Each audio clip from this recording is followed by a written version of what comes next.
I will still put my hope in God. Kinakausap ni David ang sarili niya. Amen? Lahat na nalulungkot. Patuloy pa rin ako mananampalataya sa Diyos. Amen! Amen! Amen! Amen!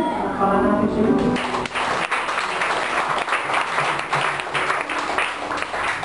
Wala kang binibig na pera, sabihin mo, hindi, marami na. Nakakaramdam ka ng ganito, ganyan. Magaling na yan. Hindi, nasabihin sa panan, nararamdaman mo ba? Sabi, magaling na yan eh. 2 Corinthians 5:7, for the just shall live by faith. Nagigiling ka mo ba? Alam mo ba, na ang pangako ng Diyos siya ang tutupad at gagawa ng paraan para matupad yan. Amen? Alam natin ang kwento sa aklat ng Romans chapter 4. Diba? Lalo na sa verse 13, Romans 4:13, ano sabi ganoon ng Romans 4:13? Si Abraham ay nanampalataya that someday he will become the father of many nations. And it was credited unto him as righteousness. Ibinilang siyang matuwid ng Diyos dahil sa kanyang pananampalataya. Naniwala siya isang araw magiging father of many nations siya.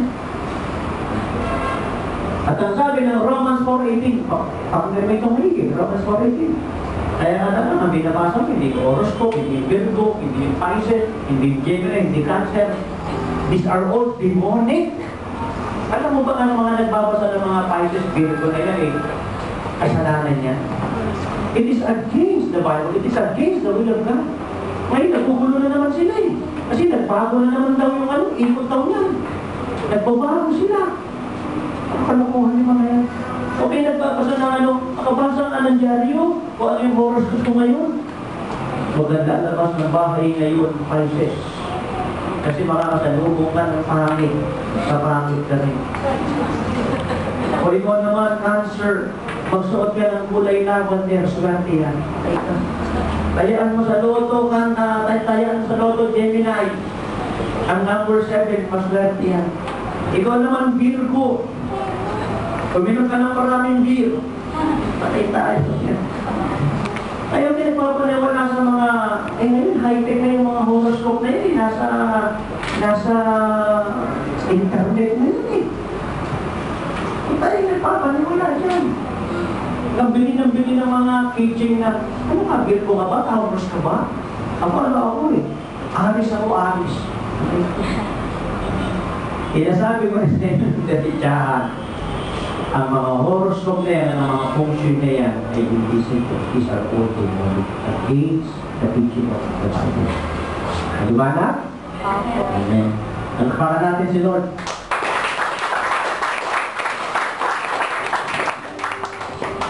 Kaya nga, pinausap ko nga yung batang ito para mag-aaral ng malalim, para mag-focus ng marami sa YouTube, tsaka sa Facebook, sa YouTube.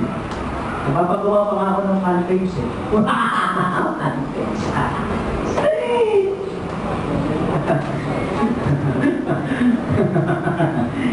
Kailangan natin magkaroon ng mga kwita ng mga yan eh, para pasukin natin naman kung ano mga pinapokos nila mo. Kaya ito hindi ko totohanan nito ha.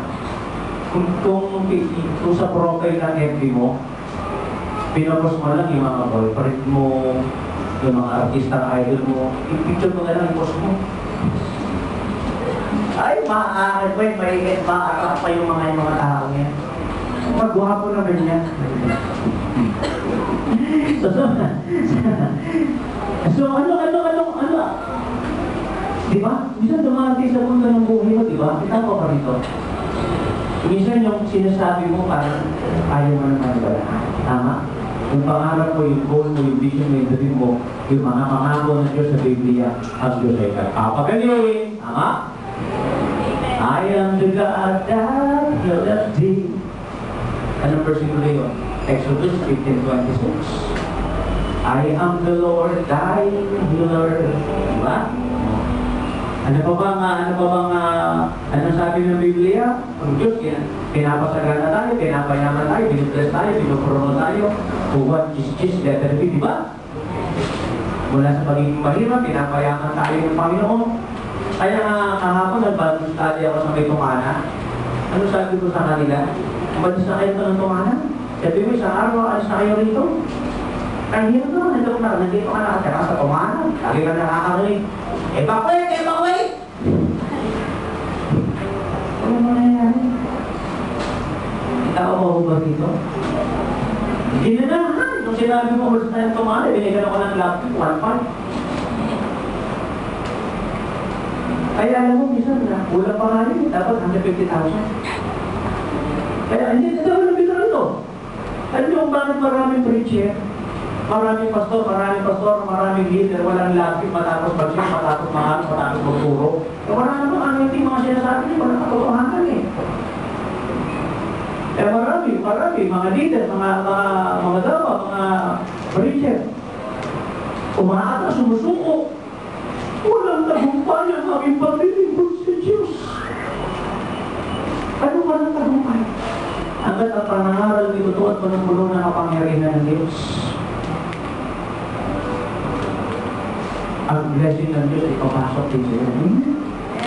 Ano tagumpay nito? Walang buhay mga kinakahan. Ano nung sabi ng Romans 4:18? Dito na po ako magwawakas. Sabi na ako gusto magwakas. Magwakas. Joseph, akin mo talaga dito. Joseph or kay Joseph. Romans 4:18. Sa kabila ng kawalang pag-asa, si Abraham ay umasa pa rin sa Diyos. At naniwala siya, bagamat igulang na siya, may edad na siya, matanda na siya, senior citizen na siya. At ang kanyang, at wala na siyang kakayanan na magkaroon pananak, at ang kanyang asawang si Sarah ay menopause na, tuyot na. Wala na itong kakayanan, magkaanak pa. Naniwala pa rin siya na magkakaanak siya sa dami ang kanyang lahi, sapagkat naniwala siya na ang Diyos, ang ito, ay totoo, at anumang pinangako ng Diyos, totoo pa rin niya.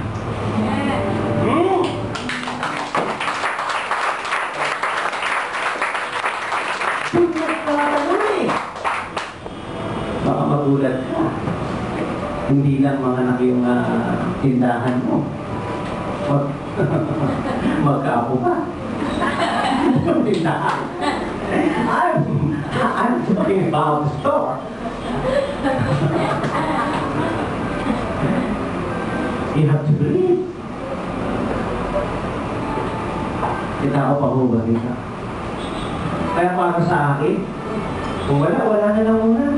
Ihintayin mo na lang yung pangako na yung katotohanan ng pangako. Isa magkakain ako. At maniwalain mo sa sarili mo, ito talaga ako. Hindi mo. Even against all odds, even against all hope, Abraham believed and hoped in God that God is able to fulfill His purpose. Kausapin mga sabi ng sarili mo, sige, pagbilin mo, sandali lang, pagbilin mo ang pangalan mo, sige. O sabihin mo kung ano, sino at ang gagawin at anong gusto makita sa sarili mo. Paniwala ka kaya.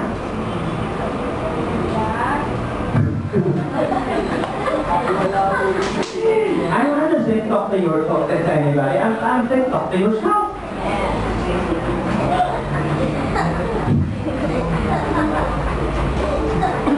Hello? Kung ano yung sinasabi ng Biblia, sabi ko, mangyayari sa akin to. Pangako ko na Diyos. Ang Diyos ang nangako! At kung ano yung promise sa iyo ng Lord, kaya grabe yan. Tao pa ho ka rito. Kaya marami yan. At anong sabi ng Lord, ni Apostle Paul sa mga Galatians, chapter 3, beginning verse 1. Galatians 3, beginning verse 1. Bakit nagmula kayo sa Espiritu? Bakit kayo bumabalik sa laman? Kayo ay na-saved by grace, or by grace you have been saved through faith in Jesus Christ. Bakit kayo gusto nyo maging by works? By observing, by observing of the law? Hindi naman kayo naliligtas sa ganyan. Kayo naliligtas dahil meron Diyos ang nagkatawang